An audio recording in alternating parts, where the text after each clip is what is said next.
आदरणीय श्री गोपाल भार्गव जी, लोक निर्माण विभाग के राज्य मंत्री आदरणीय भाई सुरेश धाकड़ जी, हमारी लोकप्रिय सांसद प्रिय बहन रीति पाठक जी, हमारे क्षेत्र के यशस्वी विधायक आदरणीय रामलल्लू बैस जी, धौनी के हमारे वरिष्ठ नेता और विधायक आदरणीय कुंवर सिंह टेकाम जी, देवसर के हमारे लोकप्रिय विधायक भाई सुभाष वर्मा जी, चितरंगी के रिकॉर्ड तोड़ वोट से जीतने वाले हमारे विधायक आदरणीय अमर सिंह जी, भारतीय जनता पार्टी के जिले के अध्यक्ष आदरणीय वीरेंद्र गोयल जी, सिंगरौली में उपस्थित मेरी बहनों, मेरे भाइयों, मेरे भांजे भांजियों, दोनों हाथ जोड़ के आपको शीश झुका के प्रणाम करता हूं। आप सबको नमस्कार करता हूं। सिंगरौली आने को दिल करता है, लेकिन कोरोना ने कदम रोक रखे और कोरोना ने काम करने की पद्धति भी बदल दी। अब अगर प्रत्यक्ष भौतिक रूप से नहीं पहुंच पाओ तो वर्चुअल ही कार्यक्रम का आयोजन कर लो। और इसलिए हमने सोचा कि हवाई पट्टी के शिलान्यास में देर नहीं होनी चाहिए। सिंगरौली जल्दी आऊंगा, क्योंकि सिंगरौली हमारे प्रदेश का नहीं, देश का पावर हब है। सिंगरौली प्रदेश की धड़कन है और सिंगरौली की जनता मेरे दिल में बसती है, आत्मा में बसती है। मेरे प्रिय बहनों और भाइयों, आपसे मिलने का जल्दी कार्यक्रम बनेगा। मैं आपको आज धन्यवाद भी देना चाहता हूं। सिंगरौली वो जिला है जिसने लगातार हमें जनादेश दिया है। सारी सीटों पर भारतीय जनता पार्टी जीतती है और विकास की दिशा और दृष्टि, ठीक दिशा, दूरगामी दृष्टि और तेज गति से विकास, ये हमारा संकल्प है। वो तो बीच में 1.25 साल का वनवास हो गया था, इसलिए विकास की गति रुक गई थी। पुरानी सरकार ने विकास के काम रोक दिए थे, लेकिन अब वनवास खत्म हो गया। सिंगरौली के विकास का वनवास भी समाप्त हो गया। आप जानते हैं मेरे प्रिय बहनों और भाइयों, आपकी न्यायोचित मांग थी सिंगरौली को जिला बनाया जाए। तत्कालीन सरकारें नकारती रही, लेकिन भारतीय जनता पार्टी की सरकार ने सिंगरौली को न्याय दिया। आज सिंगरौली केवल जिला नहीं है, सिंगरौली सबसे तेज गति से बढ़ने वाला मध्य प्रदेश का नगर है। आपको याद होगा मेरे प्रिय बहनों और भाइयों, सिंगरौली को जिला बनाते समय मैंने कहा था 2 लाख जनता के बीच में कि सिंगरौली को अत्याधुनिक तरीके से विकसित करेंगे। कभी सिंगरौली सिंगापुर बनेगा। हमारे विपक्षी मित्रों ने आलोचना की थी, लेकिन आज आप जानते हैं भारतीय जनता पार्टी की सरकार ने, हमने हमारे साथियों के साथ मिलकर, चाहे हमारे सांसद जी हो, हमारे विधायक साथीगण हो, हम सब ने मिलकर सिंगरौली के विकास की योजनाएं बनाई है और उनको लगातार क्रियान्वित करते हम जा रहे हैं। पिछले 10-12 सालों में सिंगरौली जिले ने प्रत्येक क्षेत्र में प्रगति की है और मुझे बताते हुए खुशी भी और गर्व भी है कि जो माइनिंग से रेवेन्यू प्राप्त होता है उसका 37% सिंगरौली जिले से प्राप्त होता है। जैसा गोपाल भार्गव जी बता रहे थे, कोयले का उत्पादन भी लगातार बढ़ता जा रहा है। 15,000 मेगावाट बिजली का उत्पादन कर रहे हैं। और मध्य प्रदेश तो ऋणी है सिंगरौली वालों, आपका सबसे सस्ती बिजली अगर हमें मिल रही है तो सिंगरौली के शासन पावर प्लांट से मिल रही है। ₹1.19 की बिड हुई थी उस समय। ये सबसे सस्ती बिजली है। पावर प्लांट और कोयला खदानों के कारण लगातार रोजगार के अवसर मिले, बढ़े, अर्थव्यवस्था को भी गति मिली है। मुझे कभी कभी ये शिकायत जो दर्द भी है सिंगरौली से प्राप्त होता है स्थानीय लोगों को रोजगार का। 70% रोजगार स्थानीय नौजवानों को, बेटे बेटियों को मिले, इसका पुख्ता इंतजाम किया जाएगा। उस दिशा में हम लगातार बात कर रहे हैं। मेरे बहनों और भाइयों, विकास के लिए जरूरी है कनेक्टिविटी। सड़क जरूरी है। मैं जानता हूं कि एक सड़क सीधी से सिंगरौली कई वर्षों से बन रही है। बीच में गेमन के पास थी, वो छोड़ के भाग गई कंपनी। लेकिन मैं आज आपको आश्वस्त कर रहा हूं, मुख्यमंत्री बनने के बाद फिर मैंने कहा सीधी सिंगरौली रोड का क्या हाल है। बहुप्रतीक्षित रोड है। अभी तो तत्काल मरम्मत के लिए 16 करोड़ रुपया स्वीकृत किया है, लेकिन 425 करोड़ रुपए के टेंडर लग गए हैं और फरवरी से इसमें युद्ध स्तर पर काम प्रारंभ होगा। तेज गति से काम करेंगे। अब गोपाल भार्गव बैठे हैं, खुद पर्सनली मॉनिटरिंग करेंगे। और सिंगरौली केवल सड़क से नहीं, आप जानते हैं सांसद जी, हमारे विधायक साथीगण, सबने प्रयास किया। भारत सरकार को हम धन्यवाद देते हैं। सिंगरौली सीधी रीवा रेलवे लाइन अब विकास को नया आयाम देगी। सिंगरौली का मध्य प्रदेश के अन्य क्षेत्रों से संपर्क और आसान होगा। 200 बिस्तर का अस्पताल भी संचालित हो रहा। अब जल्दी मेडिकल कॉलेज भी, उस पर भी हम काम प्रारंभ करेंगे। और इतना सब है तो इंजीनियरिंग कॉलेज होने चाहिए। तो मेडिकल कॉलेज, इंजीनियरिंग कॉलेज, सिंचाई के साधनों की व्यवस्था। मेरे विधायक साथी बैठे, चाहे हमारे कुंवर सिंह जी हो, रामलल्लू जी हो, अमर सिंह जी हो, सुभाष वर्मा जी हो, मेरी सांसद बहनों, गौड़ सिंचाई परियोजना जो हमने स्वीकृत की है 825 करोड़ रुपए की लागत की, इससे 33,000 हेक्टेयर में सिंचाई होगी। सिंगरौली जिले के किसानों को भी लाभ मिलेगा। एक बात मैं कहना चाहता हूं साफ तौर पर, हमारे प्रधानमंत्री नरेंद्र मोदी जी भारत के लिए भगवान का वरदान है। मेरे प्रिय किसान भाइयों, जो 3 किसान कानून बनाए गए वो तीनों किसानों के हित में है। विपक्षी दल भ्रमित करने की कोशिश कर रहे हैं। अब उनमें से पहला कानून, उसमें यही व्यवस्था की है कि किसान अपनी फसल को, अपने उत्पादन को, चाहे वो गेहूं, सोयाबीन, चावल, धान, कोई भी हो, ज्वार हो, बाजरा हो, या वो फल और सब्जी हो, अगर वो चाहे तो उसको मंडी में बेचे।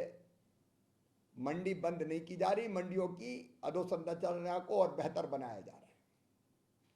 मंडी का शुल्क भी घटा के हमने 50 पैसे कर दिया, 2 रुपया से। ₹1.70 पहले 2 था, फिर 1.70 हुआ, 50 पैसे रह गया। मंडी चालू रहेंगी, लेकिन मंडी चालू रखते हुए किसान को अच्छे दाम मिलते तो मंडी में बेचे। लेकिन अगर कोई व्यापारी, कोई कंपनी उसके घर ही आ जाती और उससे कहती हम तुम्हें ठीक दाम दे रहे, हमें फसल बेच दो, तो उसमें आपत्ति की क्या बात है? अगर किसान की मर्जी है कि घर पे उसे ठीक दाम मिल रहे हैं, अभी वो घर पर नहीं बेच सकता था इन कानूनों के रहते हुए।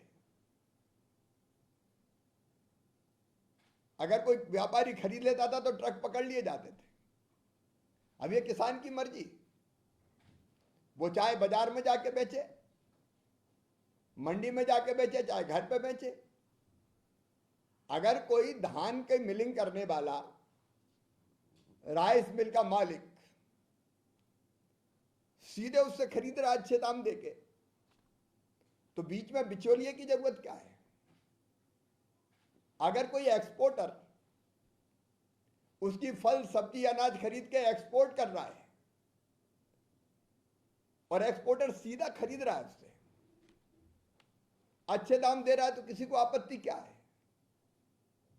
अगर मंडी के साथ कोई प्राइवेट मंडी खोल दे, कोई व्यापारी अपने वेयर हाउस में ही खरीद ले किसान से अच्छे दाम देके, तो आपत्ति क्या है? आप किसान को क्यों बांधना चाहते कि मंडी में बेचो, मंडी के बाहर नहीं बेच पाओगे?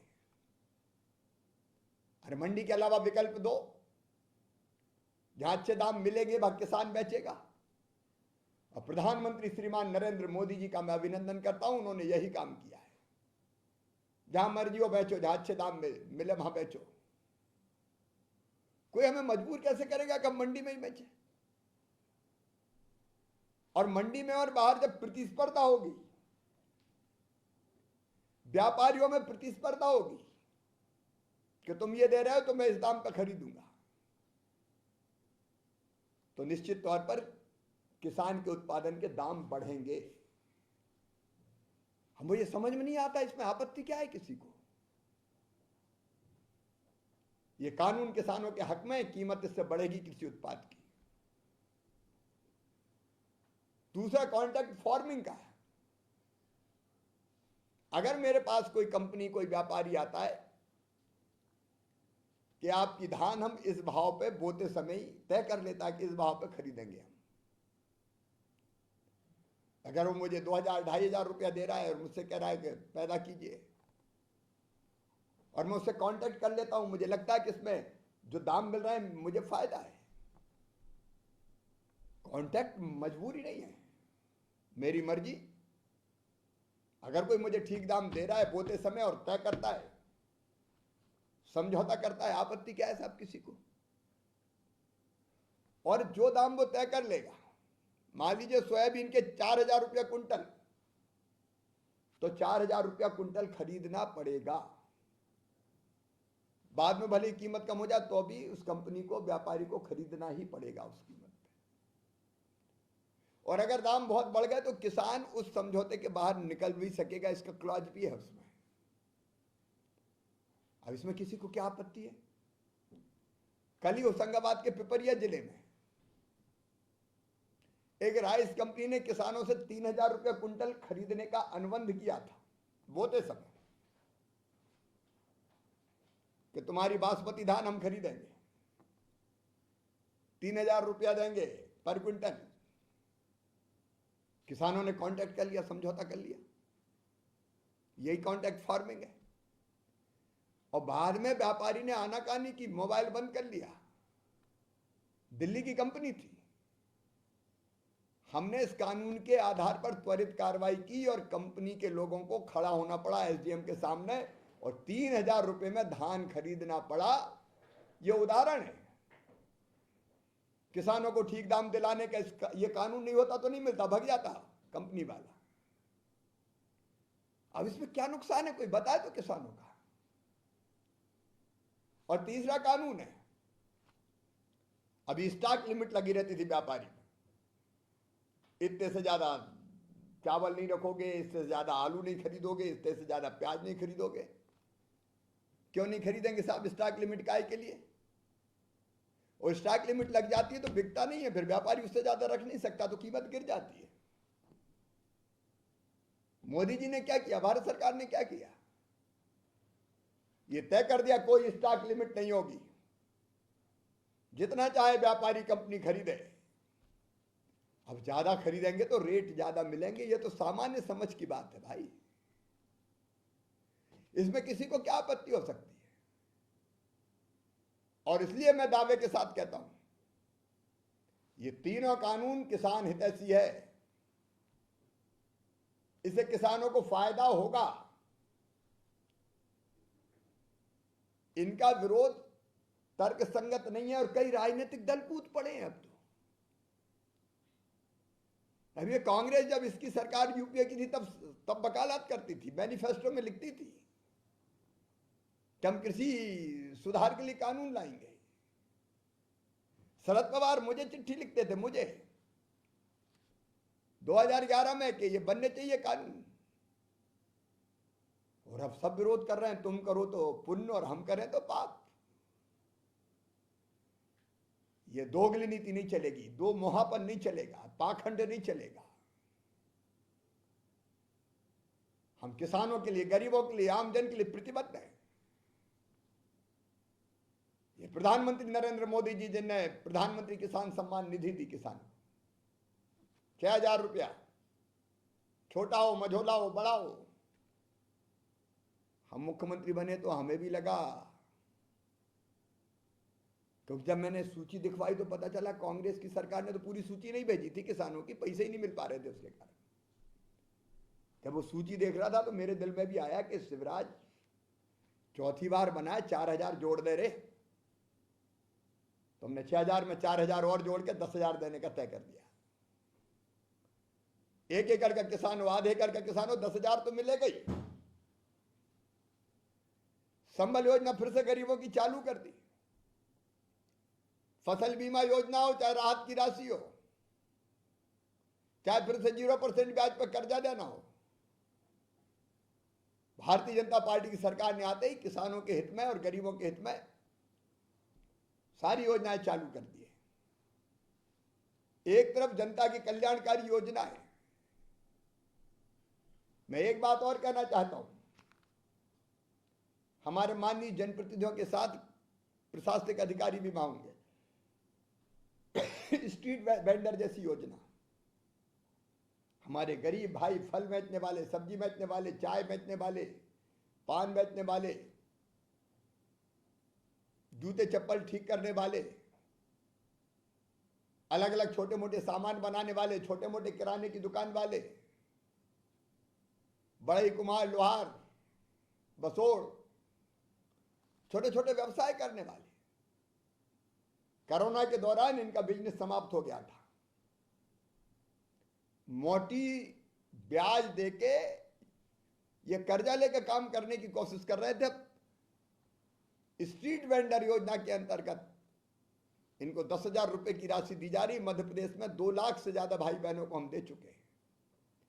सिंगरौली जिला इस पर ध्यान दे, ज्यादा से ज्यादा हमारे ऐसे गरीब व्यवसायी, छोटे छोटे काम करने वाले, अधिकतम लाभ इस योजना का मिलना चाहिए। सरकार जनता के लिए है भाई, आपकी बेहतरी के लिए और बेहतर विकास के लिए। और विकास की दृष्टि से ये जो हवाई पट्टी जिसका आज हम शिलान्यास कर रहे हैं, ये मील का पत्थर साबित होगी। अब कोई ये ना समझे कि ये हवाई यात्रा बड़े लोगों का काम है। 3.5 करोड़ लोग आज भारत में हवाई जहाज में उड़ रहे हैं,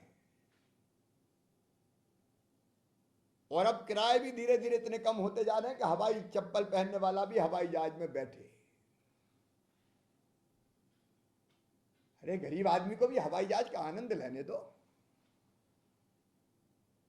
अगर कहीं 1,000-1,500 की टिकट में जा सकता है तो उड़ने दो उसको भी। ये निम्न मध्यम वर्गीय आम किसान भी बैठ सके, अपना समय बचा सके, उस दिशा में प्रयास। आखिर सिंगरौली के विकास की अपार संभावनाएं,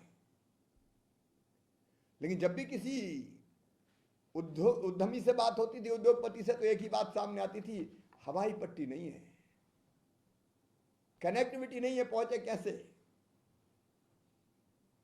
और इसलिए ये सिंगरौली की हवाई पट्टी सिंगरौली जिले के विकास में मील का पत्थर साबित होगी, मील का पत्थर साबित होगी। और ये हवाई पट्टी केवल हवाई पट्टी नहीं रहेगी, इसको ऐसा बनाया जा रहा है कि इसको हम संपूर्ण हवाई अड्डे के रूप में विकसित करेंगे ताकि बड़े प्लेन भी कल आके सिंगरौली में उतर सके और देश के हर कोने से सिंगरौली जुड़ जाए।